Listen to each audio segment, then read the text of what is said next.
Here's something worth thinking about. Every few years, a new version of the same promise circulates, a new asset class, a new platform, a new strategy that's supposedly changing everything. And every time, millions of people pay attention, because the idea of accelerating wealth is genuinely appealing, especially when your current financial situation feels slow or stuck or just quietly frustrating. In 2021, it was crypto. In 2022, it was real estate flipping. In 2023 and 2024, it was AI side hustles. And in 2026, there's already a new rotation of opportunities being packaged and sold to people who are genuinely trying to improve their financial lives. So let me say something clearly at the start of this video. Getting rich in 2026 is still possible. That part is true. But the way most people are being told it happens, that part is almost entirely fiction. What actually works looks nothing like what's being sold. And that gap between what's marketed and what's real is exactly what this video is about. Meet James. James is 29. He lives in Manchester, England. He works in digital marketing for a mid-sized e-commerce brand. His salary is £36,000 a year, which after UK income tax and national insurance contributions puts his take-home pay at roughly £2,400 per month. James is switched on. He reads, he listens to podcasts, he follows finance accounts on YouTube and Reddit. He is, by any reasonable measure, financially aware. And for the last 3 years, James has been trying. He put £800 into a crypto token in 2022 because 3 separate people he respected online said it was early. That token is now worth £190. He signed up for a print-on-demand side hustle course in 2023, £197 up front, made about £40 in 6 months, and quietly stopped. Earlier this year, he opened a trading account and spent 4 months watching charts before accepting that he had no real edge over anyone else in that market. James hasn't done anything embarrassing. He hasn't been reckless. He's been doing exactly what he was told to do by a financial content ecosystem that profits from his continued searching. The problem isn't James's effort. The problem is the map he's been given.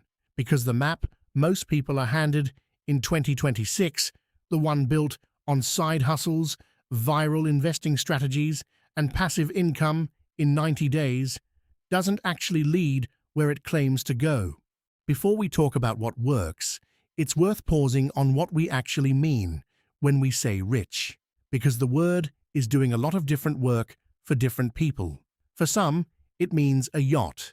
For most people, if you ask them honestly, it means something much more specific and much more achievable. It means not worrying about an unexpected £800 expense. It means having options, the ability to leave a job that's making you miserable, or take 6 months off without financial catastrophe. It means reaching 60 without being entirely dependent on a state pension or social security payment. That version of rich, genuine financial security and meaningful freedom is absolutely achievable for a man on a normal income in 2026. Not through a shortcut, not through timing a market perfectly, but through a process that's been working reliably for decades and continues to work now. The reason it doesn't get as much content made about it is straightforward. It isn't dramatic enough to go viral. It doesn't require you to buy a course, and it makes the person teaching it sound boring.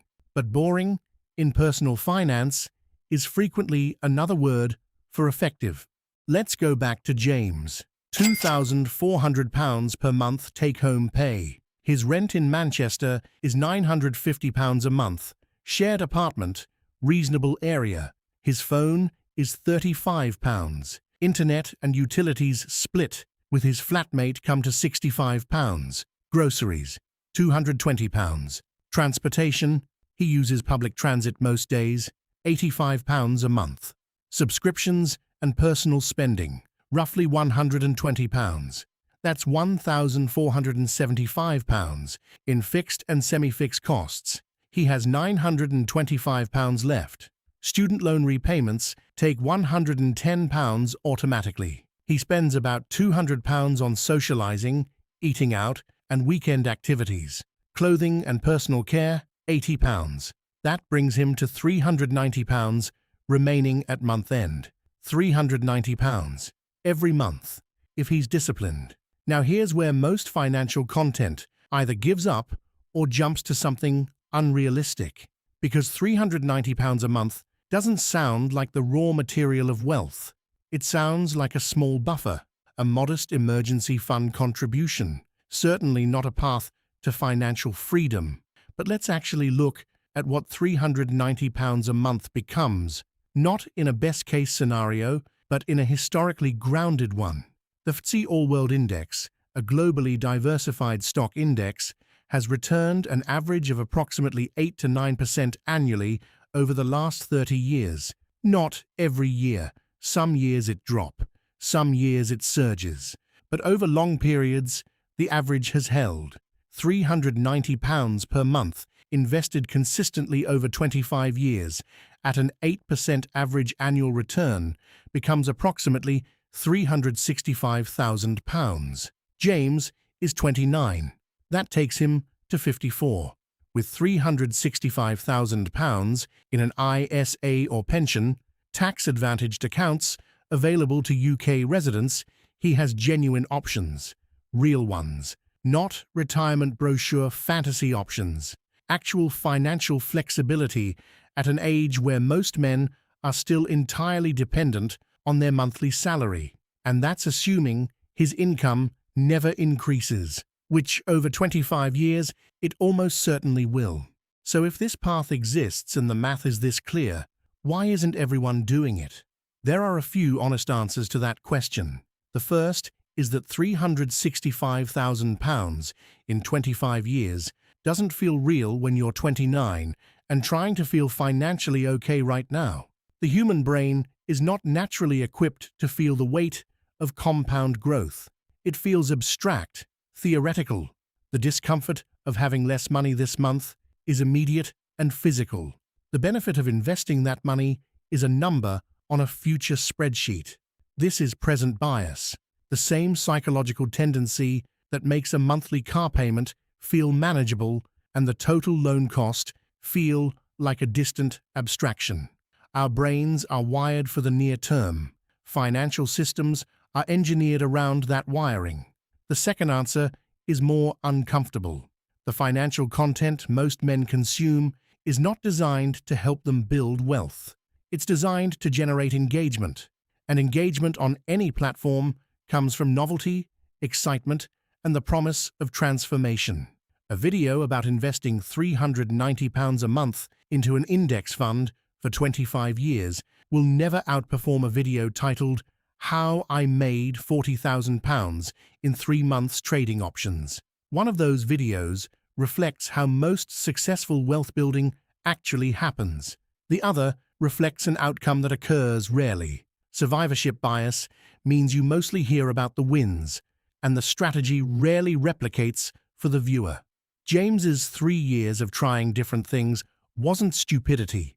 It was a rational response to the information environment he was living in. Men who build meaningful wealth on ordinary incomes, and they exist in large numbers, quietly, tend to share a few specific characteristics. Not personality traits, not unusual discipline or superhuman frugality. Structural habits, financial architecture. The first is that they automate the important decisions. They don't rely on willpower to invest every month. They set up a direct debit or automatic transfer on payday, so the money moves before they see it. What remains in their account is what they have to spend. This one mechanical change eliminates the single biggest obstacle to consistent investing: the monthly negotiation with yourself about whether this is a good month to put money away. The second is that they separate short-term volatility from long-term direction. When markets drop, and they do drop regularly, they don't sell. They understand that a portfolio falling 20% in a given year is not a loss unless you convert it into one by selling. The men who built wealth through index investing have sat through multiple crashes: 2001, 2008, 2020. And the common thread is that they stayed in. The market recovered. Their wealth recovered with it. The third is that they treat debt interest as their most urgent problem. Before they think about investing, before they think about side income, they eliminate high-interest consumer debt, credit cards, personal loans, buy now, pay later balances, because no investment reliably returns 20% annually. Eliminating 20% interest debt is mathematically equivalent to earning a guaranteed 20% return. That trade is always worth making first. None of this is exciting. None of it would perform well as short-form content. But it is, with remarkable consistency, what actually works. It's worth acknowledging the specific landscape of 2026 because it isn't without its complications. Inflation has moderated in both the US and UK, but hasn't fully returned to pre-2021 norms. Interest rates remain elevated compared to the historically low environment of the 2010s. Rents in most major cities have increased significantly. The cost of a reasonable life has genuinely risen, and that's not a perception problem. It's a real compression of disposable income for men on fixed salaries. This makes the margin thinner. It makes the £390 harder to protect. It makes the consistency more difficult. But it doesn't change the underlying math. It doesn't change the fact that compound growth still works. It doesn't change the fact that high-interest debt is still the most expensive thing in most men's financial lives. And it doesn't change the fact that the gap between what's marketed as wealth building and what actually constitutes wealth building is as wide as it's ever been. If anything, an environment where money is tighter makes it more important, not less, to be precise about where it goes. James is still investing. Not in tokens, not in trading accounts. He opened a stocks and shares ISA 8 months ago. He has a standing order for £350 a month into a global index fund. He hasn't checked the balance obsessively. He hasn't tried to time anything. He hasn't told many people about it. It's not a story yet, it's just the beginning of one. And that's actually the point. Wealth built on a normal income, in a real city, with real expenses, doesn't look like a story while it's happening. It looks like a quiet, automated, slightly boring monthly habit that most people around you don't know about. Getting rich in 2026 is still possible, but it probably won't happen because you found the right token, or launched the right side hustle, or bought the right course from someone who found it first. It'll happen, if it happens, because you understood the gap between what's marketed and what's real. And then you made a small number of sensible decisions and kept making them, long after the excitement wore off. That's not the ending most people want, but it is, with very few exceptions, the one that's actually true. If this gave you something useful to think about, subscribing means more content like this. No hype, no shortcuts, just honest financial thinking.